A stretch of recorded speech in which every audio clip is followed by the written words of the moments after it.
Hi, welcome to Fantasy Sports Talk. I'm Kevin Pate. I'm Blake Bagwell. And today we'll be talking about a Week 5 segment for your fantasy football teams, going over all the positions you have questions over. Starting us off here, we're going to get into running backs. We're going to talk about some running backs you should think to avoid for your Week 5 and hopefully beyond that. Only appropriate to start off with running backs, the most important position on your fantasy football team, in my opinion. And I'm going to start with a guy that you should avoid, not because I think he's a bad player, and not by any means do I think you should drop this player, but a guy that people are way too high on, and that's Ben Tate, Houston's running back. I think people are way too high on him because no matter how good he is, and even if he may be able to start for probably 10 other teams in this league, I think him being behind Arian Foster, who is, in my opinion, a top 2 running back in this league, is really going to kill his fantasy value and is not somebody I would put in my starting lineup. And the thing is Ben Tate's going to get carries. They already said there's going to be some sort of share with him and Arian Foster, but I don't see Ben Tate getting all the red zone targets. I see when it's red zone time, Arian Foster's going to be in there. In clutch situations, in crunch time, getting the lion's share of the carries is all going to be Arian Foster. A guy that people, I think, are too low on, and that's what is causing this Ben Tate movement in fantasy football. Right. I mean, the coaches aren't stupid, guys. Who would you rather have starting for you? Ben Tate or Arian Foster when it came down to clutch time? Now, if you have Ben Tate, we're not saying get rid of him. We're not just drop him. But don't start him. Ben Tate right now, what I see him as, is a guy that's going to get you 4 to 5 points every week. A decent flex option in a bye week. Other than that, you don't really need him. I really think the only reason you should own Ben Tate is if you own Arian Foster. Handcuff him to Foster because of injuries. If you're not a Foster owner, don't mess around with Ben Tate. I don't think 4 or 5 points a week is consistent enough to be worth a play. He's a sell high guy for you then. Because I think a lot of other people are going to be a lot higher on him than say I am. Sure, let's make him a sell high. Okay, I'll go with mine, and mine is any team that has a running back by committee. I'm looking at you, New Orleans, Denver. Like, you never know who's going to get those targets. Someone said recently that Denver flips a coin to see who's going to get all the targets in the red zone. So for all you Ronnie Hillman, Monty Ball, Darren Sproles, all those guys, those are guys I'd stay away from. I agree with you for the most part. Any of those running back by committees, again, way too inconsistent to stick with. I mean, a lot of early round Monty Ball, people that drafted Monty Ball found that out the hard way. I think I disagree on everyone except Darren Sproles. I think he's shown to be an explosive enough player that I would keep him around just to kind of see what all New Orleans wants to do with him in that offense. I think they game plan a lot to get him the ball, whether it's in the passing game or it's in the rushing game. Again, he does have Pierre Thomas and some of those other guys to compete with, but I think of all of the teams that do the running back committee, Darren Sproles might be one to hang on to. Okay, let me ask you this one: New England and Stephen Ridley. New England's one I wouldn't touch. I Right. agree with you 100% when it comes to New England. I like Stephen Ridley. I think he's a solid player. But again, Bill Belichick doesn't like having one. Yeah, you can't fumble the ball twice in the opening week and well. expect to have your job with Bill Belichick. All those Stephen Ridley owners found that out the hard way. Right. Let's move on to wide receivers. Here we're each going to pick a wide receiver that we would trade and what sort of value we think we could get back on it. Why don't you go ahead and knock it off first? All right. Well, a lot of people are going to be mad about this one, but I went straight to the top with Calvin Johnson. Ooh. And my reasoning for this is the wide receiver position is so insanely deep in fantasy football, and there are so many people that love Calvin Johnson enough to make him a first-round pick, which I think is ludicrous. Right.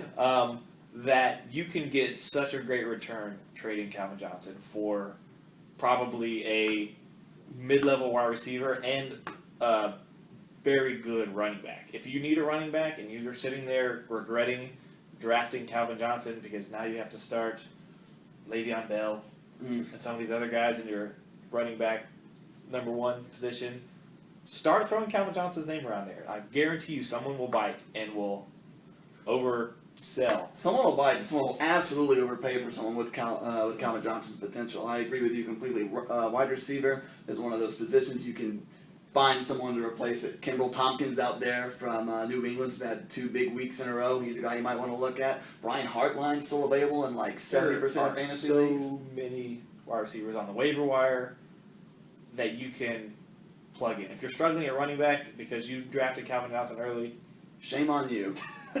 and don't get me wrong, Calvin Johnson is a beast, and he's going to get his points, he's going to get his touchdowns, he's going to score you points, but you can get a lot in return if you trade away Calvin Johnson, in my opinion.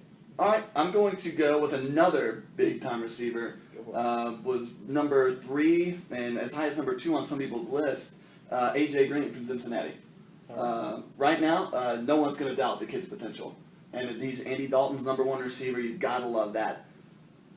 The problem with A.J. Green is the same thing as well with Calvin Johnson. That wide receiver position is so deep. So with mine, I thought you could trade A.J. Green for a wide receiver who's been injured and a running back who's struggled. Wide receiver I'm thinking of is Roddy White, and running backs who struggled, Maurice Jones-Drew or Chris Johnson. The A.J. Green right now, 14th most wide receiver fantasy points. Not bad. Not bad at all. Right. But again, as we were saying earlier, that position is so deep. If you're struggling in running back, buy low on these guys. Sell A.J. Green. You know, Roddy White's been hurt the first 4 weeks, hasn't been the factor that he is. But if you're building yourself for a playoff run, I couldn't imagine a better trade of having a healthy Roddy White at the end of the season than once Maurice Jones-Drew or Chris Johnson turns it up a notch later on in the season. And again, I'm right there with you when it comes to the wide receivers and being able to get a high return on those guys. I guess the only difference I would see in the Calvin Johnson versus the A.J. Green, the Calvin Johnson, somebody split their first round pick to get Calvin Johnson on their team. That happened. That's really the only way you get Calvin Johnson if you're super lucky and he fell to you in the second round.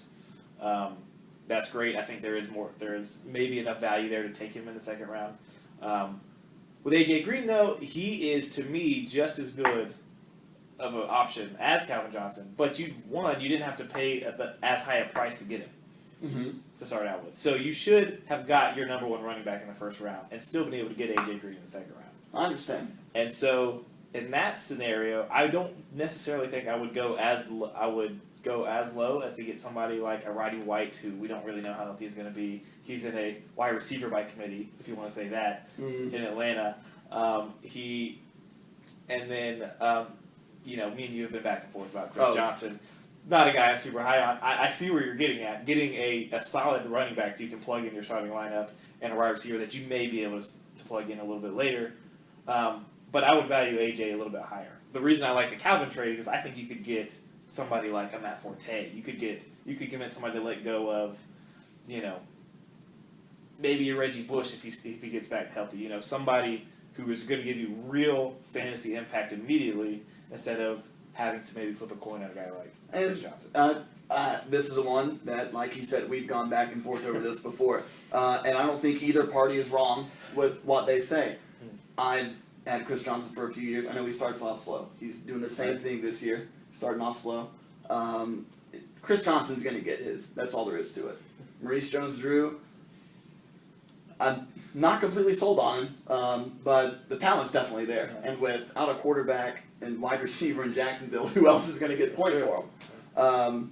My thing with A.J. Green is some people did jump up and take A.J. Green in the first round. He was a first-round pick for some. As much as I like AJ, he's definitely not a first-round pick. Yeah, but some people did do that. Yeah.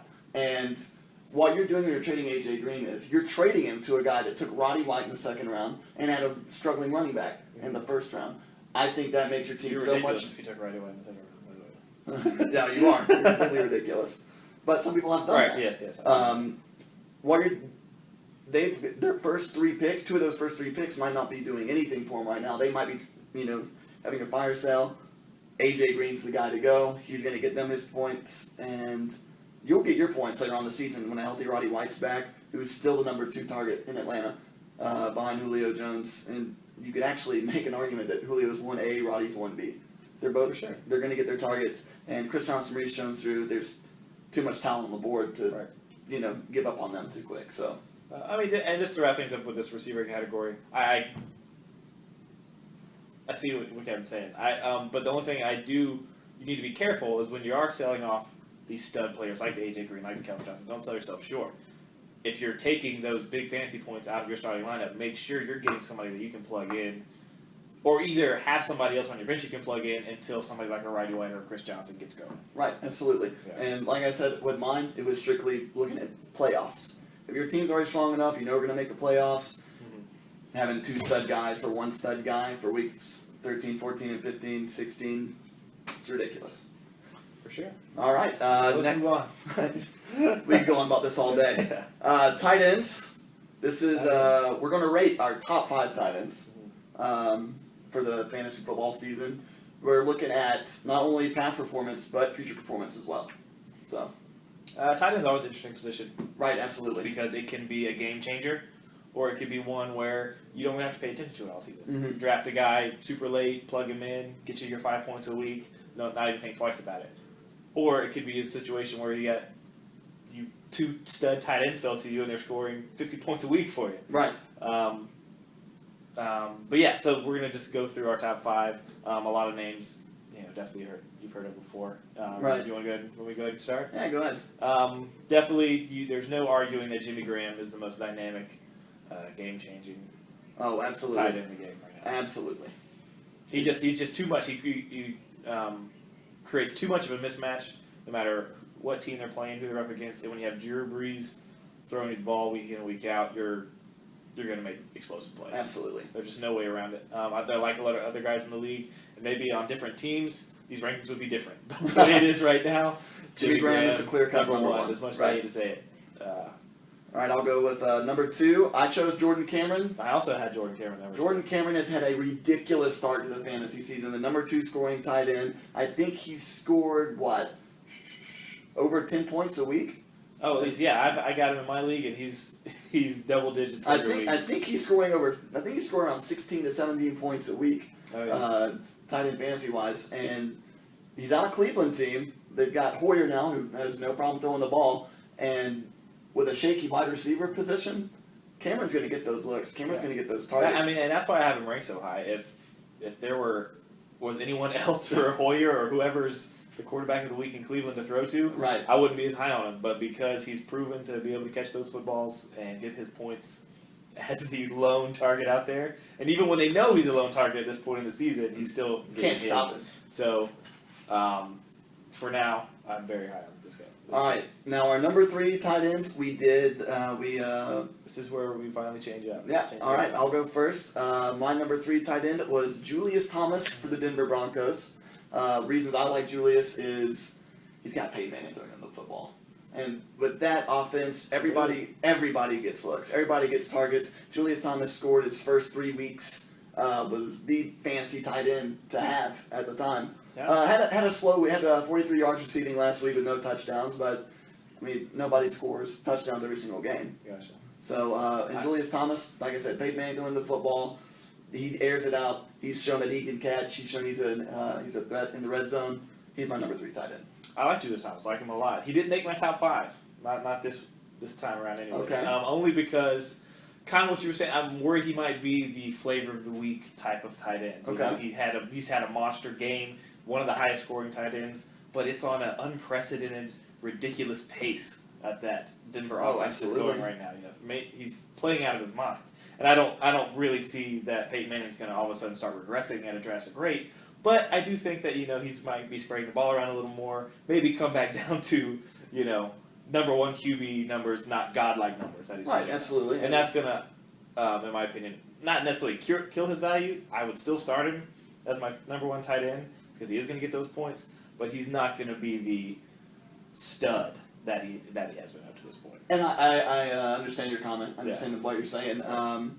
But there's something about Peyton Manning and receivers. I know that last year Peyton Manning didn't use Tammy that much. Right. And Tammy was the flavor of the week for a good 6 weeks. He's the tight end to have. Yeah. Julius Thomas, for whatever reason, him and Peyton Manning are clicking.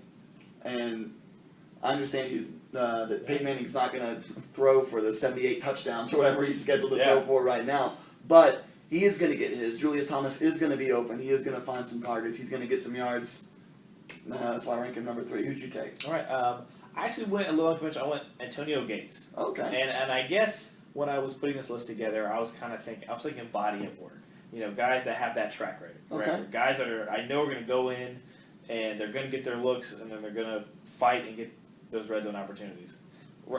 Antonio Gates started off a little shaky, but Phillip Rivers has played out of his mind. Mike McCoy has done great with him at quarterback. Yes. So I like that pick. And so I mean that's just the guy I like. I look for him to have more longevity at that position. I see maybe where Julius Thomas could not phase out, but he may not get the amount of targets that he's getting now. To where Antonio Gates, I think, is going to start picking up on his targets, especially his red zone opportunities. Yeah, I was actually shocked at the beginning of the year that people were kind of low on Antonio Gates. Yeah, I mean, and it's rightfully so. You know, he's an older guy. You know, he's had some I guess I don't know if you want to say attitude problems, but I mean, there's been some off the field issues, right. and so I kind of understand it, but there's still no reason he shouldn't be Absolutely. one of the first tight ends off the board. Number 4 tight end. Now I went a little unconventional here. Okay. I went with a guy who hasn't played a snap this year, but I love Rob Gronkowski in New England. I love Tom Brady throwing him the football, especially when their clear-cut number 1 receiver is Danny Amendola, who got hurt 27 seconds into the first game with a groin injury. Then after that, he's got Kimbrel Tompkins, who's been great the last 2 weeks, but no one knows Tom Brady on that team better than Rob Gronkowski does, and they said he might not be back this week, but week 6 they think he will be back. And you know, if you put Rob Gronkowski in that lineup, he's gonna get points. He's gonna get red zone targets. He's my number 4, and the only reason he's that low is because he hasn't played a snap this year. Yeah, and I mean, I'll give you props for thinking to put him on this list because I didn't even have him on my list because he hasn't played yet. I'm looking again. I was going with body of work up to this point. Who do I think is going to look good going forward? I agree with you. I think Gronk is going to slide right in, and it's going to hurt the value of all those other flavor of the week receivers in New England. Yeah, I mean, I'm still kind of in a wait and see mode. Maybe it's just because he's not on any of my fantasy teams, but yeah, I think he has potential to just be right up there with Jimmy Graham type performance. Absolutely. Yeah. And then for my 4th, I went with Tony Gonzalez, who, despite a slow start to the season, had a monster game against New England. had just went nuts against New England. Kept them in that game. Gave the Atlanta faithful, a little bit of a rooting chance there at the end, getting them back in it. And I think that's, no one's going to go for 170 yards and 2 touchdowns week in and week out. But I do think this is the beginning of, he missed the training camp. Some people were down on him about that. I think this is the beginning of him really getting back in a rhythm, really getting back on pace to be an impactful player. I actually placed Tony Gonzalez number 5 on my list. Perfect. So I do like him, and I heard people saying as recently as last week, Tony Gonzalez he's not going to get the targets out in Atlanta. He's he missed training camp. He's not going to be as big of a factor. Which I think is crazy. Absolutely, the guy showed he can still ball. No doubt in my mind, he can come back and play 2 or 3 more years. He's that good. Someone that Matt Ryan trusts and throws to in the end zone. You gotta like him. Easily a top 5 tight end right now. For sure. And then I finished off my list with Owen Daniels out of Houston. Another guy that it was kind of split. You were either really high on Owen Daniels and reached for him, or a lot of people just didn't even want to touch him. Because he can have that roller coaster type performance where he'll have your 20 points 1 week and then he might go 2 weeks and not score anything. But up to this point, I really like what I've seen out of him. Hasn't put up huge numbers, but has put up good, solid tight end numbers. Oh, absolutely. He's just a high effort guy. He, I saw him make this diving catch that he had no business making. Just really athletic guy who really wants to win for his team and is still going to be one of Matt Schaub's top targets in the red zone. Oh, absolutely. That's what I was going to say. He's got a quarterback who isn't afraid to throw the ball. Right. He's going to get his targets. He was, he injured in 2011 season? Yeah. Kind of made his stock drop, and he was kind of an under the radar tight end in 2012. For sure. I didn't put him on my top 5, just because honestly I like 5 other guys better than him. He would be number 6 or number 7 along with Antonio Gates. Right. They kind of both fall right along in there with me. Now, we understand that... Pretty friendly tight end conversation, right? Absolutely. We understand that you're not going to have these tight ends, or you might not have these tight ends. These aren't guys that are going to be available. I'm lucky enough in my league that I've got 2 of them, Hey, you do. So we're both going to throw 2 names that are under the radar. Maybe you'll be able to pick up in the tight end or for your format. My first one is Coby Fleener from Indianapolis. Yeah, I was actually going Kobe Fleener as well. Wow, this is a really friendly tight end conversation. I actually picked him up last week for his game against Jacksonville because I think pretty much anyone who's playing Jacksonville is going to be a good start. But People forget Kobe Fleener and Andrew Luck already have rapport with each other. Mhm. They played together in Stanford. And honestly, I thought he was going to be the number 1 tight end last year. Right. But he's available in fantasy leagues if you're out there. You need a tight end. Kobe Fleener is my number 1 pick. And if I had to take a number 2, I'm going to take Charles Clay out of Miami. Not bad. He even rushes. The guy does everything. He lines up in a fullback position. I would expect a lot of production out of that. But yeah, who knows? He might get a rushing touchdown. That'd be pretty exciting. He's for good. fantasy He's owners. good for a solid 7-8 points a week. Yeah. And of course, like with any tight end, you could get 2 red zone touchdowns just because he's a tight end. So if you need someone tight end wise, Charles Clay. I have an interesting pick that just again a very wait and see guy. Okay. I'm just very flirting with this idea of looking back into Heath Miller. Okay. Yeah. in Pittsburgh. Absolutely. You know, he's finally come back. You know, he's an older guy. He's trying to come back off of injury, but that Pittsburgh offense is struggling so much. But Roethlisberger can still throw the football, and he needs a target. Right. Absolutely. And I think a big-bodied, experienced veteran guy like Heath Miller, I don't see him going for 150 yards anytime soon. But down in the red zone, definitely a big-bodied, experienced guy to pick up some points there. Right, absolutely. Let's move on. This segment is now quarterbacks. Finally got around to quarterbacks. We understand some of you guys are feeling it rough with quarterback right now. So we're gonna pick All one. you Russell Wilson owners. We're gonna pick one quarterback that is most likely to turn it around in the season. I'll go first. I'm going New York Giants, Eli Manning. Yeah. Let me read off these stats to you really quick, just so you guys know how awful Eli Manning has It is been. painful, but All right. hopefully that was not your starting quarterback. The 32-year-old Super Bowl MVP has 9 interceptions, 7 in the first 2 games. God. Yeah, atrocious. He hasn't thrown for more than 220 yards in his last 2 games. Fumbled the ball twice in his last game. Has an absolutely atrocious start. Yeah. And I know what you're thinking right now. How can you possibly think this guy's going to turn it around? It's tough, man. My reason is he's 32 years old. He's a vet. He's Yeah. got weapons. His last name is Manning. His last name is Manning. They have a way with quarterback. So let me tell you why I think he'll turn it around.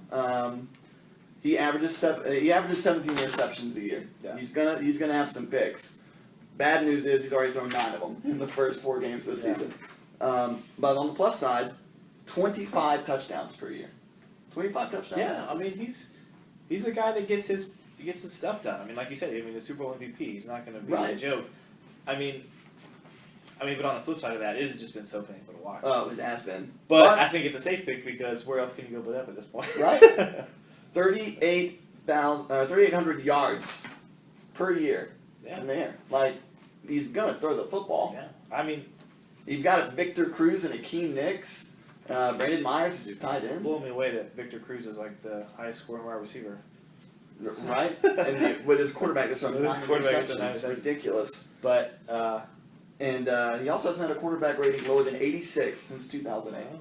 So, right now his quarterback rating I think is 67. Nowhere to go but up. Man. Nowhere to go but up. And I agree. And I like his weapons he's got. I mean, I think right now all it is there's some sort of timing issue in New York.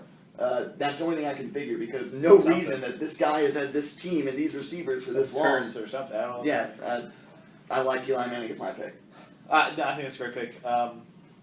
Again, not a guy I'm looking to throw into my starting lineup anytime soon. But if your quarterback by week not until week 9, 10, 11, definitely keep him around. Right now I'm stashing Eli on my bench in one league that I have. Yeah. Over Tony Romo, if you can believe that. Pay attention to the matchups. Right, absolutely. Because eventually he's going to go off. Eventually. He gets to play Washington twice. So, I mean, he scares me to death. Again, I don't want to mess with him right now, but if you already have him on your bench, definitely not time to Don't drop the him guy off. yet. Don't drop the guy yet. His track record speaks louder than the first 4 games of the And season. there's no trade value, so you're just going to have to deal with him being on your bench for now. My guy is Robert Griffin III. Okay. RG3. Okay. I like the kid. He helped me win a fantasy championship last season. Oh, so there's some bias here. There's, All right. not even biased. I mean, maybe a little, but I really Not do, even biased. But maybe I a little- really maybe a do little like biased. the kid, and I think he's just, again, he didn't really have a preseason. He practiced Yeah. with the team. He's still warming up. He's a little gun shy, which who wouldn't be after such a gnarly leg injury that we all watched at the end of last season.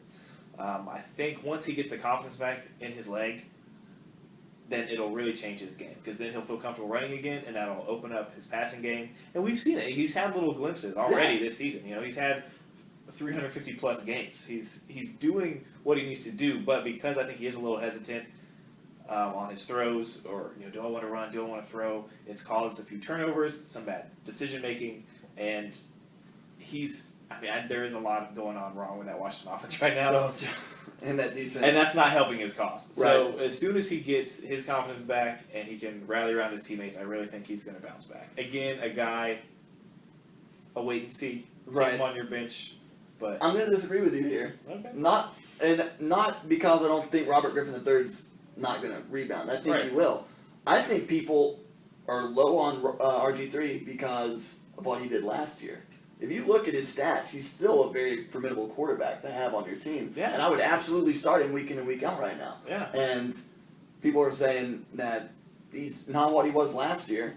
Guys, he had a ridiculous rookie season. Yeah. And expect him to pull up those numbers every single year. That's tough to do. He's still a starting quarterback. He makes my top 10 at quarterback right now. Yeah. I don't know whether he'll repeat his numbers from last year, these last 12 games this season. Right. I don't know. But I think he's had a pretty good 4 games, especially considering he missed all of preseason. No, that's what I'm saying. I think he's been really solid. I think he can be only that much better. Actually, might even be a buy low guy for you guys who need a quarterback, a la Very Eli true. Manning. I think a lot of teams are probably like People Yeah. probably give him jumped. away for pretty cheap. I think I saw RG3 being drafted as high as in the 4th round in one league. Wow. So some people are really high on him, and maybe those guys are really high I on took him. him in the 10th round. I feel really Yeah. good about having him as a Absolutely. backup. Absolutely. Is there a quarterback? Just the opposite. Is there a guy that you think is playing too out of his mind and is gonna maybe come back down to earth, come back down to reality? Well, the first guy I come up with is Phillip Rivers, Okay, just because that's what he does. Phillip Rivers last year. He looks like Peyton Manning one week, Blaine Gabbert the next. Phillip Rivers last year was just an abomination to the quarterback position. Now, one of my buddies owns him in the league, and this year was like I kept him as a keeper, but only because everybody else is keeping all these other quarterbacks. If there was any other quarterback on the board, I wouldn't keep him. Yeah. He was that bad last year. But Mike McCoy does great with quarterbacks, so I'm hesitant to say Phillip Rivers will be the one that comes down. Long run, my quarterback is Mike Vick. Running that Chip Kelly offense, you're going to be dog tired. You're sprinting up and down. I the think he's field. already seen a little bit of it. And it's Exactly. only- we're going into week 5. Mike Vick is my pick to kind of slow down as the season progresses. Just because Oh, for sure. with that high-speed offense, you don't take a break. You're going. You know, And if once- Chip Kelly wins the time of possession battle, he freaks out. He wants to have that ball no longer than 20 minutes a game. And quite honestly, once teams have 6 weeks of game film on that Chip Kelly offense, it's going to be that much harder for them to continue to Right. execute it successfully. Who's yours? Another guy, again, pretty controversial, and this is not a biased pick, but it's Drew Brees. I think he is. I almost wanted to go Peyton Manning here, only because, like you said, he's on pace for 78 touchdowns. He's not going to score 78 touchdowns, but I think that's unfair. Right. No one is expected to score that many points. No one. That would be a cheap pick. But I think Drew Brees and the 4-0 Saints, I think it's going to be. They haven't had any real tough tests, especially on defense, especially in the secondary. Mm-hmm. They've been all over the likes of Miami, Atlanta, some of these teams that are really struggling on defense. Who they just played? Miami. Miami, the Jets. Have they played the Jets yet? Honestly, man. I don't know, but I just really think Drew Brees. They have 2 very tough upcoming games at Soldier Field and at New England, and I really think it's going to be hard for him to really keep up that. The team he struggled with that has arguably the best corner in football, Darrelle Revis and Right. the Buccaneers, Saints scored just 16 points in that game. That's what I'm saying. Drew Brees had an awful fantasy Yeah. day. Actually, was happy because I was playing Drew Brees that week. There you go. I mean, I'm not taking anything away from him. He's a great, fantastic quarterback. Absolutely. Don't even think about taking him out of your starting lineup. However, I just really think once they get into the meat of their season against these tough, especially these road tests coming up, he's really going to maybe come back down to earth a little bit. Okay, that's a pretty controversial pick. I think Drew Brees is going to put up Drew Brees numbers no matter what happens. But We'll see. I don't know. In Chicago this thanks week. for thinking outside the box, though. You know what I mean? Okay. All right, let's go with defense. We're going to give you a defense that we like this week and why we like them. Why don't you go ahead and start that ball? Well, I'm going with the Cleveland Browns. Ooh. We had a lot of Cleveland talk, which is kind of crazy because they're like the Browns. Why does anyone care? Browns, by the way, first in their division. They are first in their division because not only were their surprise quarterback play and the emergence of players like Jordan Cameron, but quite honestly, the defense has played exceptionally well. Absolutely. This is actually my pick Exceptionally for well. defense also.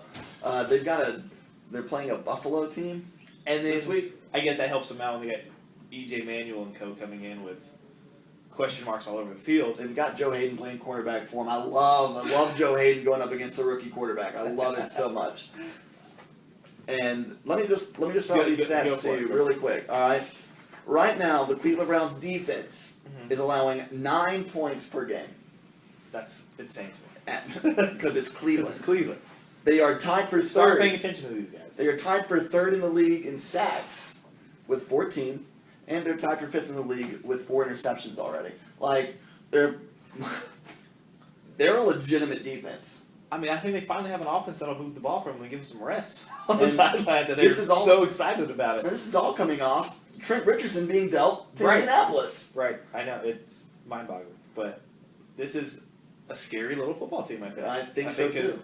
A lot of people are underestimating what they can do, even though they're starting to see it, and they're just really going to surprise a lot of people. Now, I'm not going to say that they're going to win the AFC North. I'm not Yeah, gonna I go mean, that let's far. not get crazy, but I mean, I'm saying it's a good little football team. That I'm excited to I see what they can do. I think Cleveland's got some good things going for them right Yeah. now. The one reason I don't think Cleveland as a team will be that good is Brian Hoyer. That's completely different. And that's just, I mean, that's we've just seen not him, knowing we've seen enough. him for one game. That's just not Like, knowing you know. enough about him. But this defense, if you need a defense to start, I know that Minnesota's got their bye week and Pittsburgh has their bye week. 2 defenses that are owned in a lot of leagues. Cleveland is available in 78% of the leagues right now. Yeah. Go grab them. Go grab 'em. Very safe start, I think. Absolutely.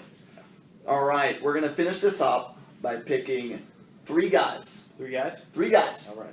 3 guys you are going to sell high on, Okay. and 3 guys you're going to buy low on. Now, do you want to sell high or buy low first? I'll do my sell high. Okay. And I'm going kind of sticking with my same, not anti-wide receiver trend, but I'm staying in the wide receiver because I think that's where you can really get the most value for some of these surprise guys that are really overperforming, in my opinion, in your fantasy leagues.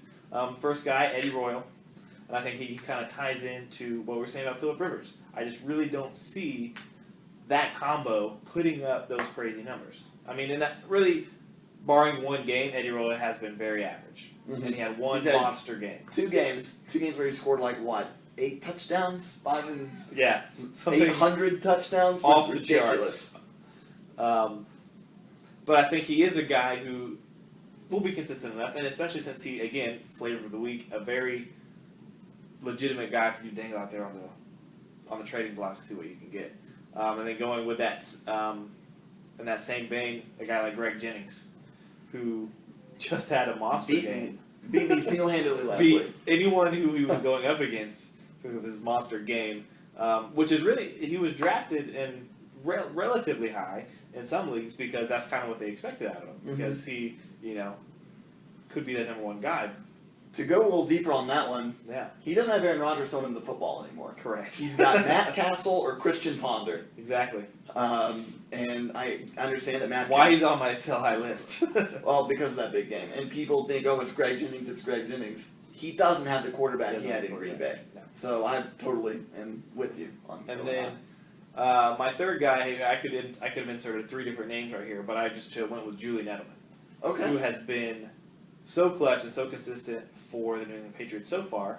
And when I said I could insert 3, Dobson, Kimbrell Tompkins, any of these New England receivers that Tom Brady are just trying to force feed and manufacture yards and points from. The reason I say so high, what we were talking about earlier, who's on the horizon for coming back? Rob Right. Gronkowski. Who's Danny Amendola will eventually find the field. I'm hoping. Maybe. Cross your fingers, New England. But once those other weapons get going, it's really going to hurt the value of the Kimbrell Tompkins and the Julian Edelmans of the world. Still decent receiver options, but right now, when they're the number one guys and getting double-digit points, I think you can really get a high return now Okay. instead of the All right, I'm going to start off with 3 buy low candidates. And Okay. I'm going to go with my number one is a guy I'm absolutely infatuated with all the potential that he has out of New York, running back David Really? Wilson. someone in New York that you're infatuated with. That's crazy. Yeah, right. Eli Manning and now David Wilson. That's not named Victor Cruz. Yeah. The thing with David Wilson is, I know you're not the biggest David Wilson fan, Yeah, tell me the thing. and that's fine. He's like 90% of fantasy owners right now who have seen David Wilson do absolutely nothing in 2013 and wonder why's Houston hanging on to him. Yeah. Right? Exactly. My argument for Please David tell Wilson. me why I should hang on to him. My argument for David Wilson is that he's still the clear-cut number one. Like, I understand they brought in Brandon Jacobs to do this. I understand Andre Brown's coming back. But David Wilson is more versatile than those two guys. They just cut Darrell Scott.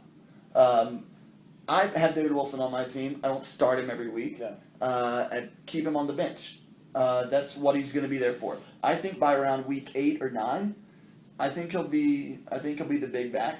A sleeper here though is Andre Brown, because I do think he'll be the goal line back in New York.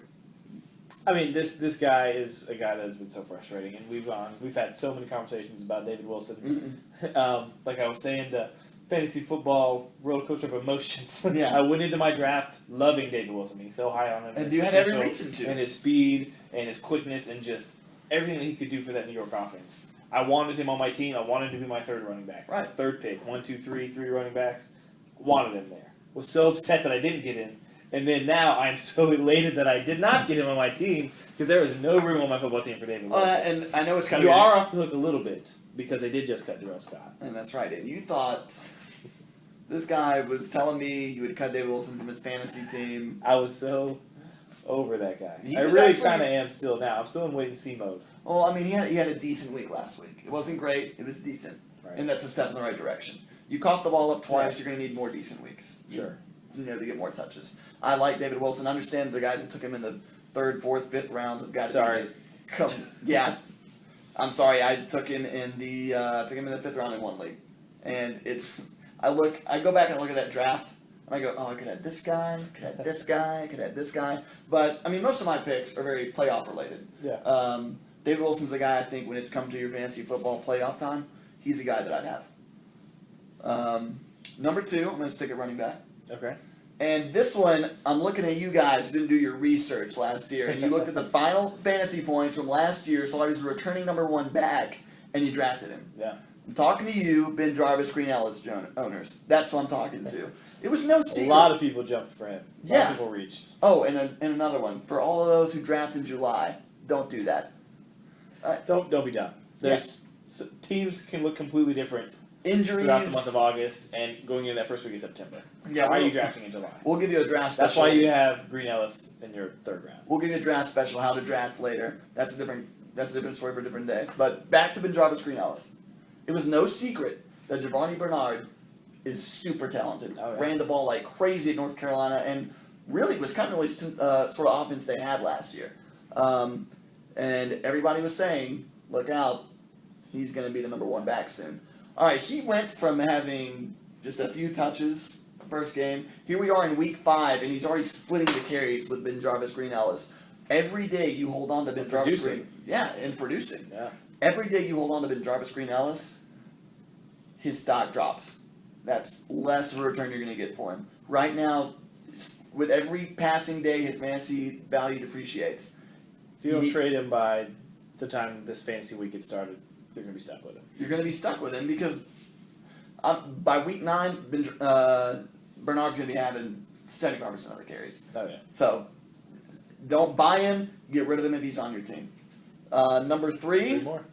I'm going to go with another running back. It's kind of weird. You did 3 wide receivers and You're going for the running backs, the harder position to get rid of. yeah. There was a Green Bay Packer running back in Week 3, Jonathan Franklin, who had a great week. Was a really good back. Kudos to him. Don't keep this guy. I can't stress to you enough how much I like Jonathan Don't be Franklin. dumb. Don't be impulsive fantasy football. Because your team players. is 1-3 right now, don't grab the guy just because he has 14 points or whatever it is. It's a waste. He's gotten all of that in 1 week. Now, Waste of a pickup. if you grabbed him thinking that maybe the James Starks injury and Eddie Lacy injury would be longer than it was, that's fine. But understand now that those guys are number 1 and number 2 on that depth chart. Jonathan let him Franklin, if you have a guy in your league who is very impulsive and when you offer a trade, all he does is look at the final fantasy point totals. From the previous week only. Yeah, trade him. Get Yeah. rid of him. Exploit that guy for being an idiot. Like, that's You the have our nicest way I can You say have it. our permission. Take We're advantage not of gonna- your friends. We're not going to be mad at you. Not at all. Take advantage of your friends. Wow, we're really classy here. Hey, it's cutthroat in fantasy I got football. you. If you're not doing your research and you're gonna jump on a guy like Jonathan Franklin, you're gonna fall in love with the Ben Jarvis Green Ellis. You're gonna fall Get on rid your of him. face. Get rid of him. Okay. All right, I'm gonna just keep rolling here because I feel like I'm on a roll. That's all you My 3 sell. A fourth guy that I'm thinking about for the sell high. Okay. You ready? What you got? All right, tight end. Tight ends? Yeah. What you got? Brent Selleck, out of Philadelphia. Where did this curveball come from? Brent Selleck was a guy that everybody thought was going to have this huge monster week 1, be this huge factor in Philadelphia. Yeah. Much like I was saying with Mike Vick earlier, I like him now. I don't like him in week 8, week 9, when the fantasy, when it keeps going. Like, that offense, they're running so fast, they're not taking any breaks. I think that offense is just going to be wiped out by week 10 gets here. So for all you Brent Selleck owners, go back to our tight end specials. Look at our tight ends that we have. I don't know. I'm gonna partially disagree with you on that one. Actually. Okay. I agree that Chip Kelly, Mike Vick, 100 miles an hour offense is gonna slow down. They're gonna be gassed. Right. But when they do, I think Mike Vick's gonna panic, and who's he gonna dump it off to? Brent Selleck. I think. Or Shady McCoy. Of course, Shady McCoy. He should always have the ball, always. Right. But I think that other guy that is going to get the dump passes because Vic's going to be too stressed out to be looking downfield. Right. Or McCoy's had 50 carries in a game, so he can't do everything himself. I think he could be a valuable guy later in the season when that offense does start watering down and going back to a more basic style And you know what? You may be right. of getting him his touches. There's I don't think he's going to have huge games, but get him in the goal line. He's a big body guy that's easy for Mike Vick to see on the field. and like we said, or like I was saying, there's no way to know for sure. Yeah. I told you why I'm not high on him. I just feel like That's fine. that entire offense is going to be worn out, and you seem to think that because of it, he'll get more Well, targets. just tight end is a position that, he'll stay in the block and be protecting Mike Vick. He's a guy that is easily. There's so many dynamic players in that offense. He's one that could be forgotten about and Okay. left open. And to get those 5-yard passes here, the 6-yard passes here, the 8-yard touchdown passes here, just because. Again, he's like the forgotten guy, and he's the tight end position that Right. can steal. When after Deshaun Jackson and Sean McCoy gets those huge runs, he's the guy that can vulture the touchdown All right, passes. fair enough point. Yeah. Fair enough point. All right, let's go with your buy lows. Who I like. These Uh. buy low guys. These guys that are maybe underperforming or people in fantasy world are just down on for whatever reason. Right. Let me tell you why you don't need to be. And the first one I've already talked about is RG3. Right. I think he's going to bounce back. I've talked about how much I like this kid. Again, don't expect him to be fantasy god and give you 35 points. No, the 2012 with RG3 was a very fun year for RG3 owners. Yeah, I loved it. Let's- Championship all the way. It happened for me. Let's simmer down expectations. All right. I Come mean, back down to reality. the truth is he is coming off a knee injury. He is struggling a little bit. He is a little timid on running the ball, and as he should be. Yeah, But he's still a solid fantasy option. for sure. Absolutely. On my teams, I have 4 fantasy teams right now. I can start him on 2 of mine. Yeah. So if you know a guy, if you're in the league and some guy took RG3 in the 3rd or 4th round, he's dying to get rid of him for something. Yeah. Just because But he's so upset that he went Scoop that. him up, and then you have a great backup quarterback option, maybe even a matchup-to-matchup quarterback to get you a solid 15, 16 points. And he will still have his big games, too. Right. So, I mean, the potential is there. Don't give him an RG3 just yet. Absolutely. Moving on, the next quarterback that I want to talk about is Andy Dalton. He's a guy that is easily forgotten about when you talk about young quarterbacks, when you talk about the Russell Wilsons and the Colin Kaepernicks and the RG3s of the world. It's really easy to forget about Andy Dalton, especially when you have an abysmal performance like he had last week. No one likes to look at their QB stat line and see 8 points. 8 Or points 5 or points, 5 whatever it points. was. It was awful. But you have those kind of games as a quarterback. Yeah, you do. And the thing is, like I said, don't get rid of him after that one terrible week. I saw that he's been dropped in 6 or 7% of fantasy leagues Which right now. Is ridiculous. There's too many good things going on in Cincinnati right now with, I mean, obviously the huge playmaker A.J. Green, the emergence of Giovanni Bernard in the backfield, and not to mention a very solid Cincinnati defense. Yeah. Like, that team is going to be good enough to protect Andy Dalton, to get him some points. You're going to be fine with Andy Dalton. I think Andy Dalton, the reason people give up on him so quick is because no one's ever really high on Andy Dalton. And like you said, when you see those targets that he has, why wouldn't you be high on Andy Dalton? I don't care who the quarterback is. You give me Giovanni Bernard, you give me A.J. Green, I'll do something with it. Yeah. So absolutely. And don't give up on him. I don't think Andy Dalton right now is the number 1 quarterback, but he's definitely number 2 quarterback now for a bye week. Sure. There's No question. much worse quarterbacks you could have. So if somebody's wanting to give him away, or if somebody did drop him, definitely Go grab him. And then the last guy I want to talk about is a very interesting player that I'm getting more and more excited about. Okay. And he plays in Arizona. He's 3rd on the depth chart. His name is Andre Ellington. Ooh, good pick. He's a very exciting young player that is just so dynamic with the football, and the team is starting to take notice because they're game planning to see how can we get the ball in his hands. We'll throw it to him. We'll do the screen game. We'll let him run the ball. Right, and Andre Ellington's actually a guy I was, high on this year. Yeah. I didn't draft him, but I have him on all my watch lists. Yeah. And I believe I told you earlier in the Yeah, year. you keep me onto him. I heard the name, but I didn't really know what the kid was all about. And then ever since you kind of told me who he was, I kind of been keeping my eye on him, and he's slowly but surely getting touches, getting production, and could very soon be a very interesting fantasy play. He was a solid back at Clemson too. People forget that. Clemson, it was the C.J. Spiller show. Then there was the Taj Boyd show. There was a transition where there was Andre Ellington and Taj Boyd. Right. People don't remember that. People remember Taj Boyd in Clemson. He was a dynamic back for the ACC Tigers. I love him. He started off at number 5 on the depth chart of the year, and now he's moved up to number 3. And with Rashard and all as your number 1, he's going to get injured. Yeah. Alfonso Smith, he might take over Alfonso Smith in the number 2 spot soon. For sure. They like what they're seeing out of the kid. I love what I'm seeing out of the kid. And I know that we said don't ever draft. I was going to address that. We just talked about why do you have a third string running back on your team. Yeah. Well, in this case, you have to really think about all the different variables. Right. In the case of the Green Bay Packers, they have a clear-cut number 1 and a clear-cut number 2 running back. And the other thing with the Green Bay Packers is they have 4 receivers they can throw to at any point. They have At Arizona, you've got Larry Fitzgerald. Insert name here. and company. Yeah. But seriously, because they just have this ragtag group of running backs. Right. That you don't know who's going to be healthy week in and week out. He's in the mix to be number 1, even though he's officially listed as 3rd on the depth chart. Right. Not to mention his receiving. So if you're struggling with running backs, like one of my friends just actually advised him on taking Ellington, he's a guy I'd snatch up because I think he Definitely worth every single week he's getting more playing time. They're finding ways to incorporate him, and I'll say one negative thing is fair. He reminds me a little bit of Dexter McCluster. Yeah. When Dexter McCluster came out, everybody's like, oh, the different stuff he can do, the different things we can get involved with.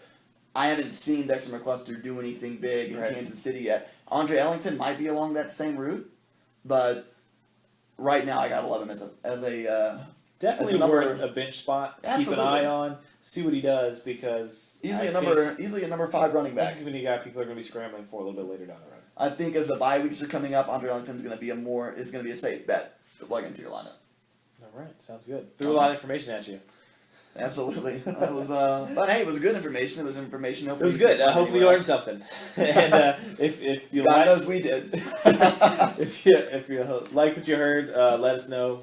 Give us a like, post in the comment if you think we're idiots and you have better suggestions or anything We're like big that. boys. We can take the negative Let comments. us know. Give us a comment. Give us a like. Check us out on Twitter at Blake Bagwell. At Kevin Pate Sports. And like I said, good luck in week 5, and we will see you next week. All right.